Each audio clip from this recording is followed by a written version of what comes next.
Communication, in my humble opinion, is the greatest tool we possess as humans.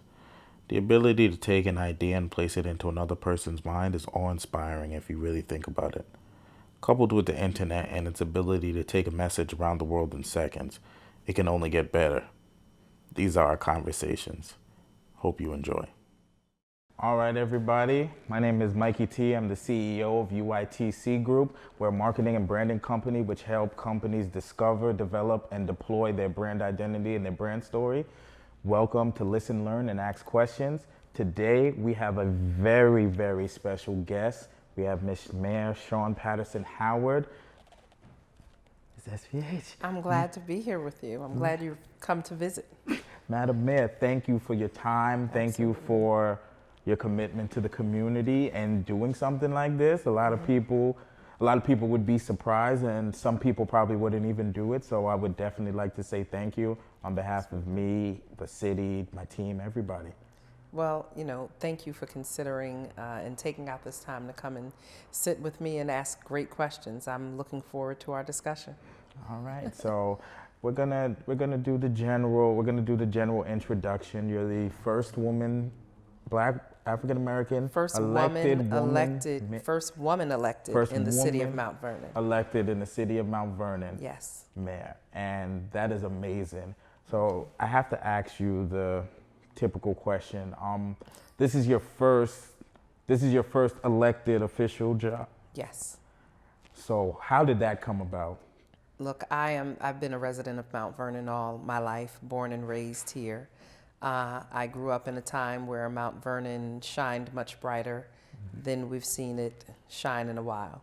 And like many residents, I'd become frustrated with the political back and forth, with the fighting, with us being on the news, with not seeing economic progress and feeling like our community was crumbling. I've always worked in the community. I've always served, whether it was as a social worker or an administrator, running drug court or the YMCA here in Mount Vernon, or a PTA president, or as a Girl Scout troop leader. I've always served. I've always served Mount Vernon. I never saw myself in elected office. People have asked me over the years to consider running, but that was just never something that I ever saw myself doing. So I think I was probably more shocked than anyone. Nice. So at what point did it, because you say you're gonna do something, and I don't know if this is your process, but when I say I'm gonna do something, there's kind of a certain point where it kind of hits me and I'm like, oh, this is really about to happen. Was there a point in your campaign where you were like, oh, this? Well, a few weeks before it was time to announce and for people to run, I'd been getting people reaching out to me on Facebook and different social media platforms, and seeing me in the community going, why aren't you running? And I just always told them, oh, God would have to really come down in a burning bush and tell me to do that. That's not something I'm interested in. But it was really a lot of our young people in the community, some who were working for the city of Mount Vernon, who had become so disenchanted in government and what they were seeing, some who I've worked with in government over the years, others who I've served and might have been YMCA members, just kept coming and asking me to run. So I really think it was about the Sunday before the convention. I'd really prayed and prayed and prayed on it.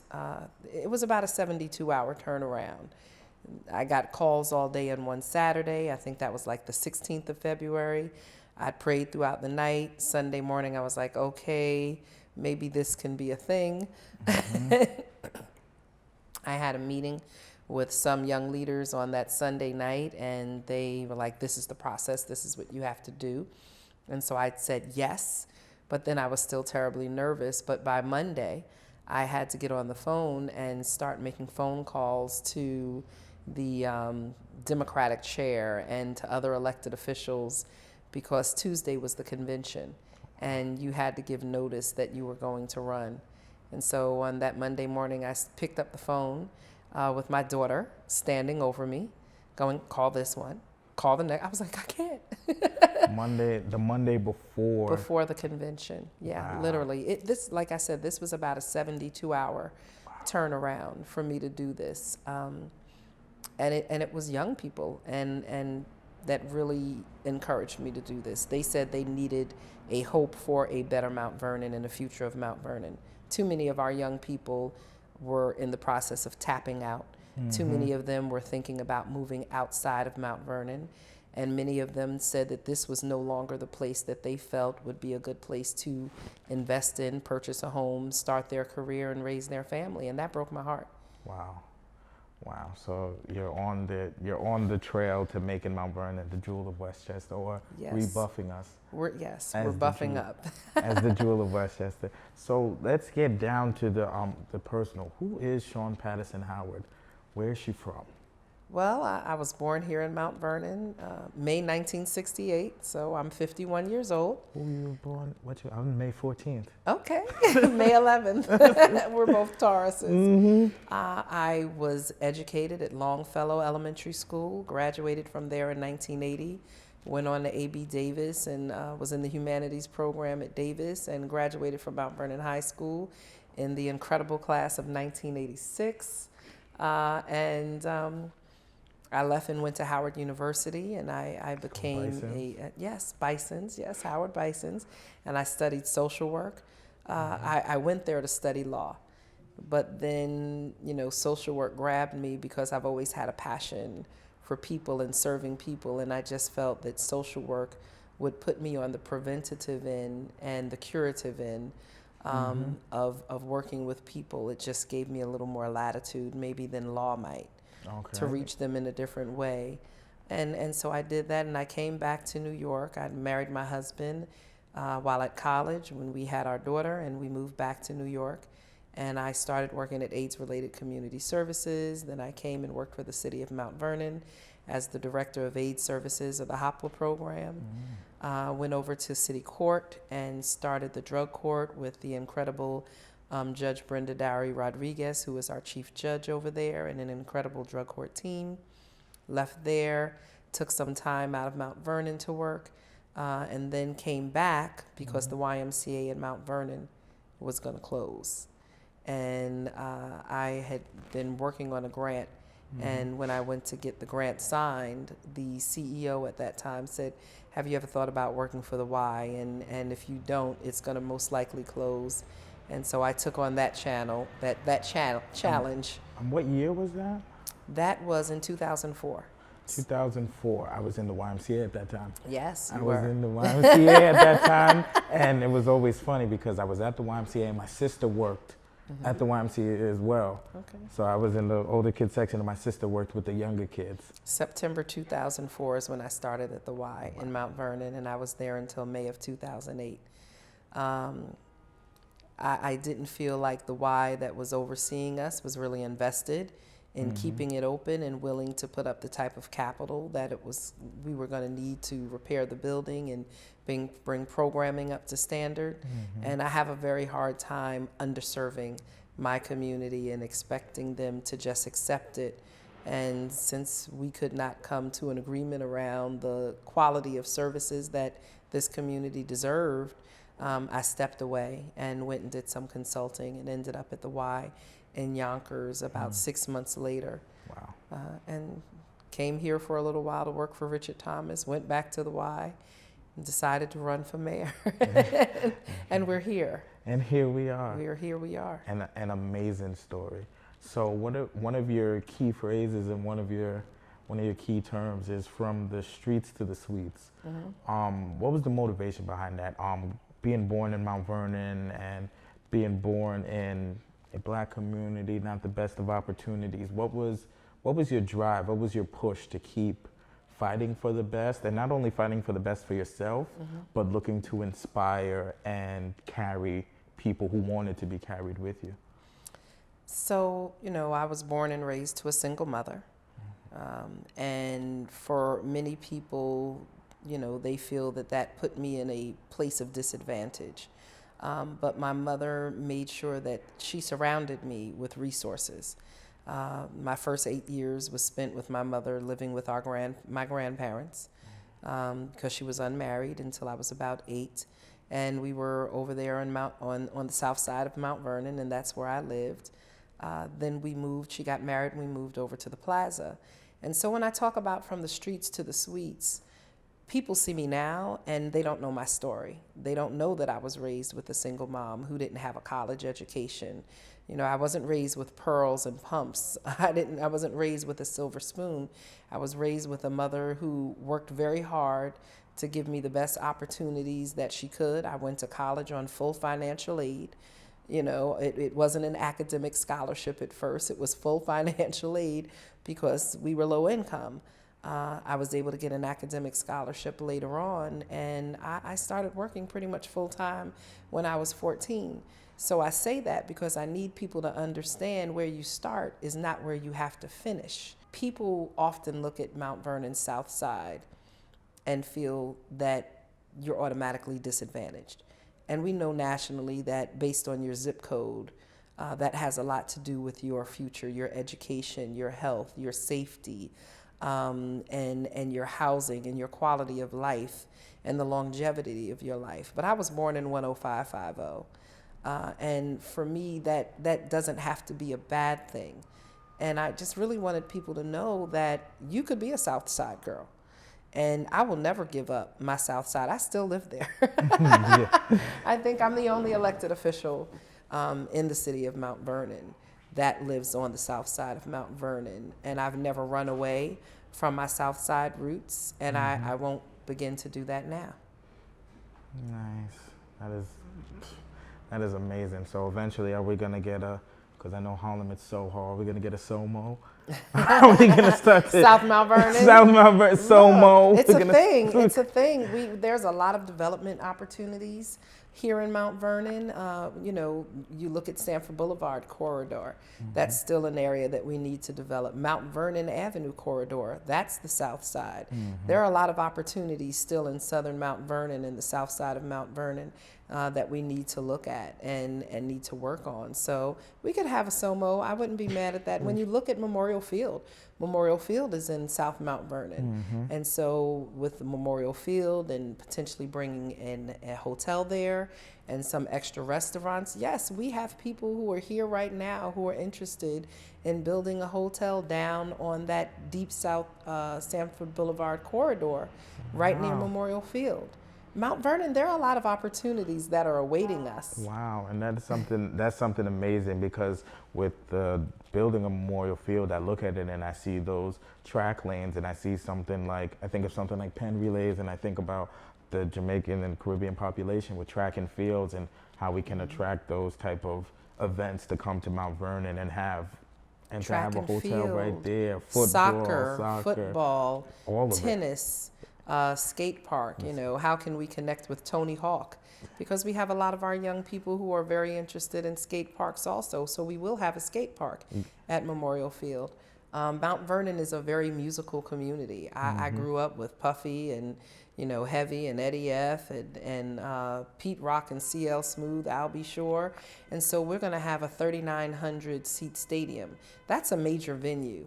And that's going to be an opportunity for us to have all types of music and cultural and arts festivals, from jazz to hip hop to rock and roll. I don't care, even bluegrass, whatever. We want to make sure that Memorial Field becomes the crossroads of Mount Vernon again.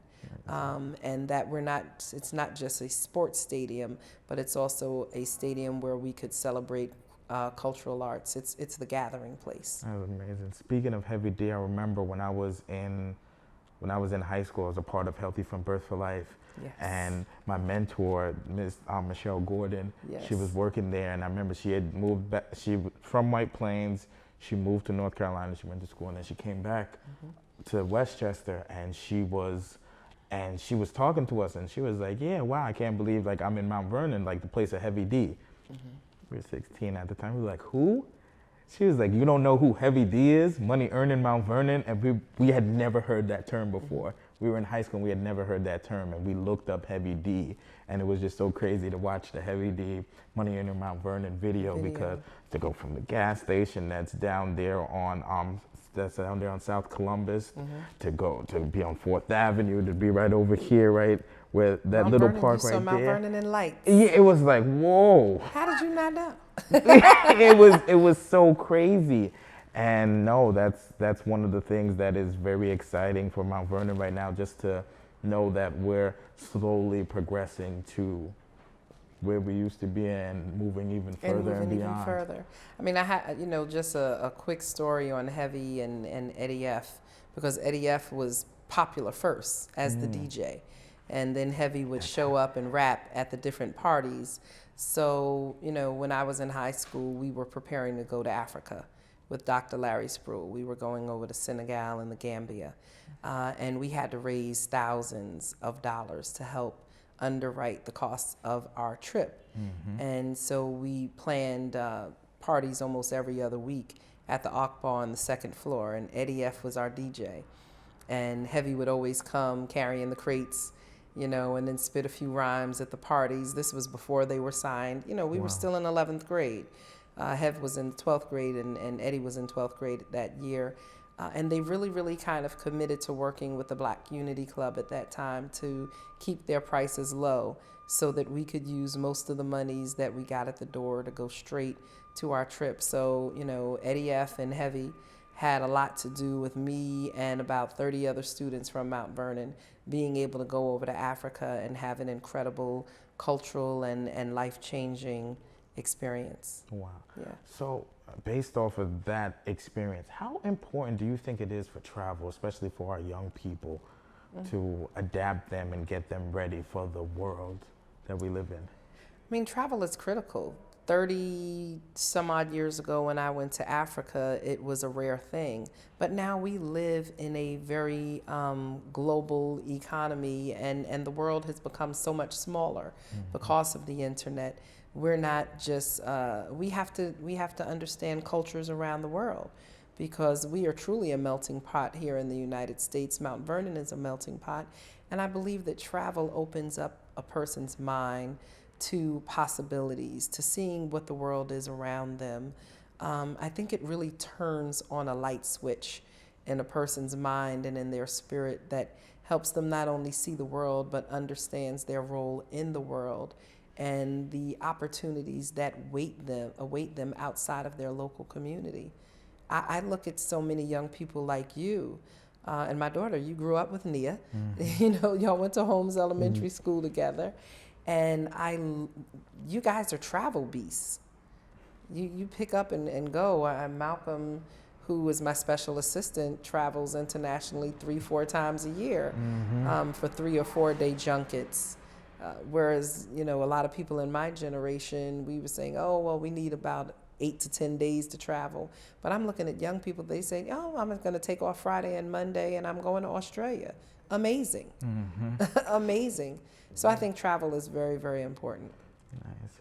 So let me ask you, and it's a funny question, but to start out, it's like, why do you care?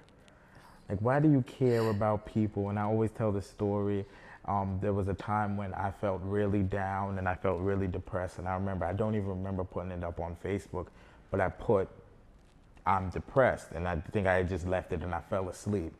And, you get the typical comments, oh my God, we're here for you, da da da, and those comments are good. But I remember your comment was life-changing because it was actionable. You said, where are you? We need to meet, we need to sit down, and we need to talk now. Yeah.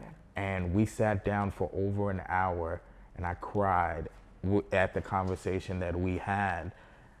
And I just wondered, where does a sense of caring like that come from?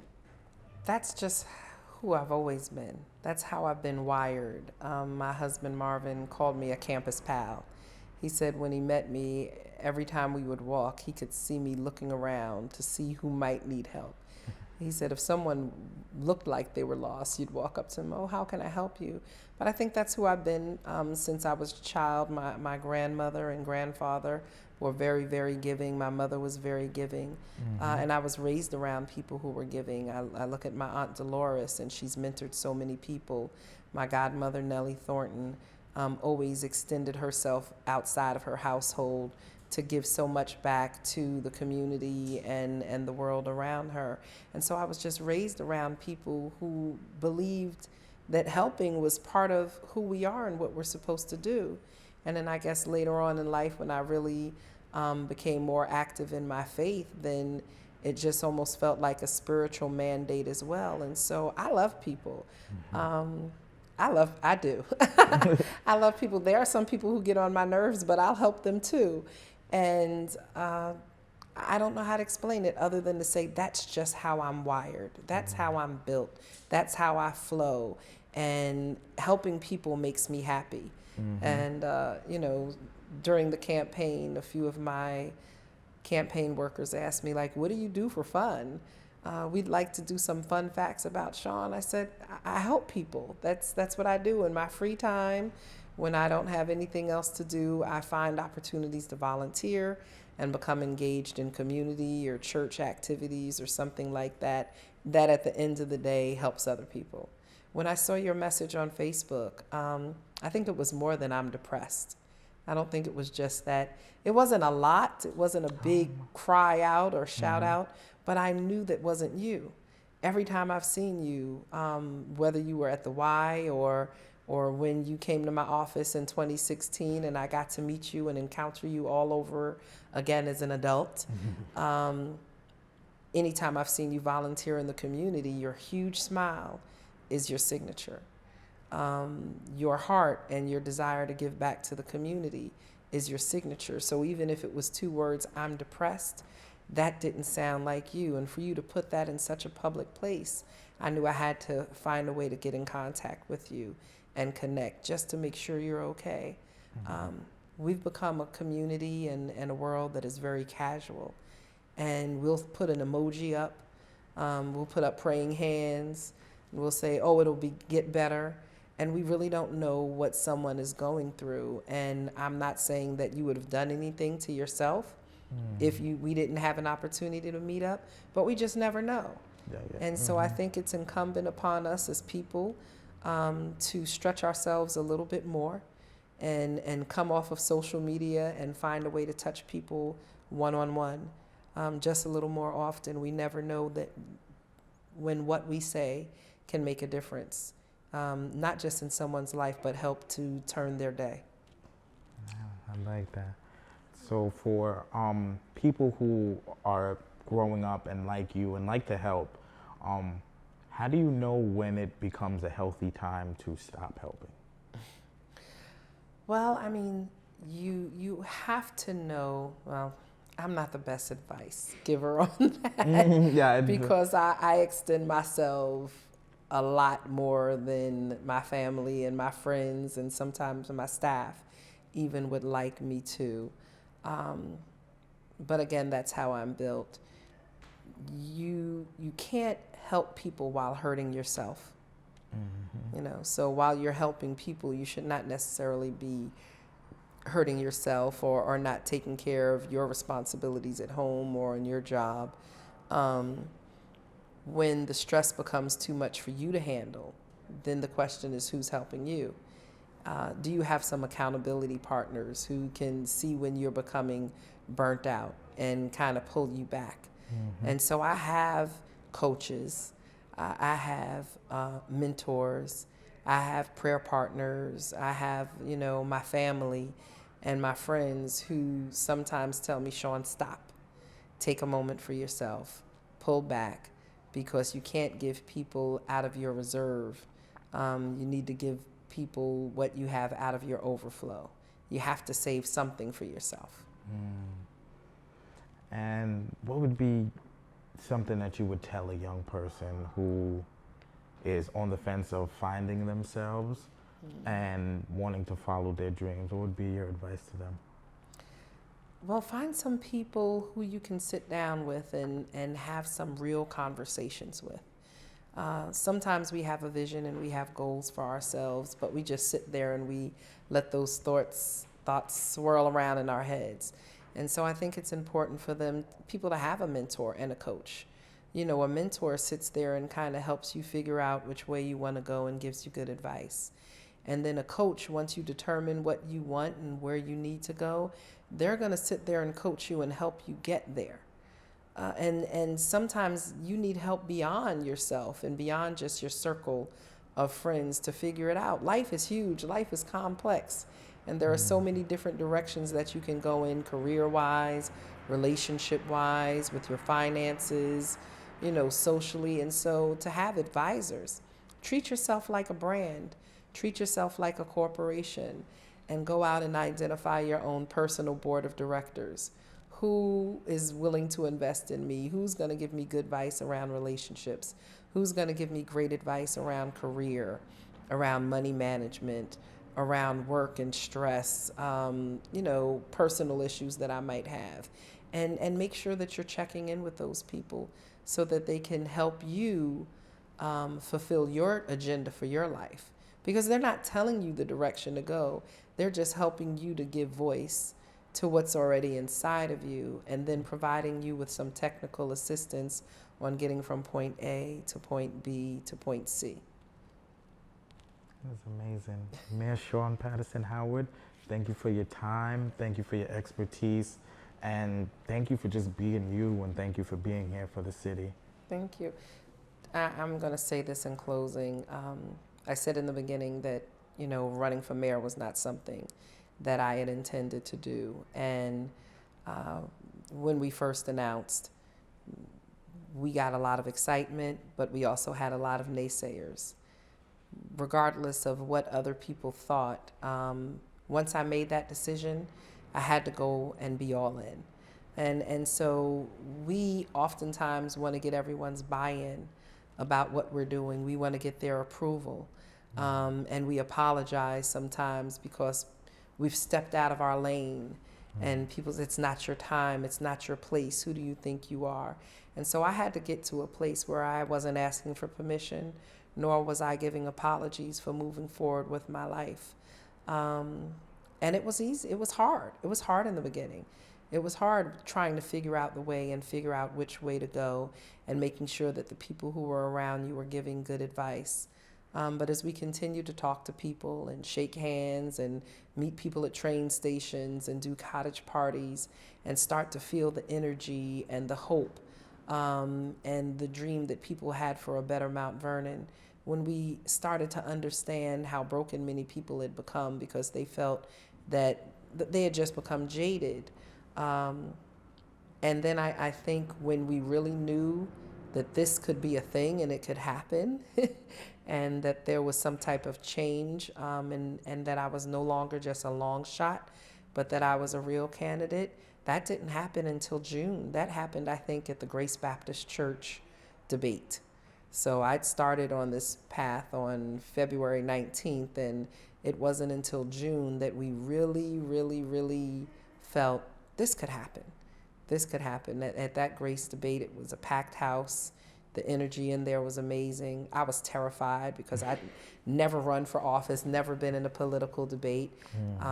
But I'd done a lot of cottage parties, and I'd shaken a lot of hands, and I'd talked to a lot of people, and I'd read a lot of materials, and I'd worked with my team. And so when it came time to answer those questions, it wasn't anything I had to study. It was something that I had been doing. We work a lot on building our competence, our skills, and our abilities. We work on building our credentials, getting our credentials by going to school and taking classes and getting certifications. But the one thing that we do after we work on our skills and get our credentials is we have to work on our confidence. We have to work on our confidence. And there are too many people who have great skills and credentials who don't have a lot of confidence. And so they sit on all that they've worked on, and they never take the next step until someone pushes them. But we have to find a way to encourage our friends and our families that we see greatness in, to kind of step out of their comfort zone and decide to make a difference. And that's one of the things that I try and do for you and a lot of our other young people. And that's something that people have done for me over the years. I don't think I've ever been one that had a lot of confidence initially. I see things and I'm like, maybe I could, but I'll let someone else do it. And I've always had people who pushed me to do more and to give more and to be better. And because of them, you know, I'm here now. And so if that's something that I can do in turn for someone else, then that's what I always want to do, is help people to tap into the greatness that's inside them, help them find a way to get past their fears and to build their confidence. because when that person who's been kind of like Robin realizes they have the potential to be Batman, that's a game changer. Mm-hmm. That was amazing. Yeah, Shawyn Patterson-Howard, thank you so much. Thank you.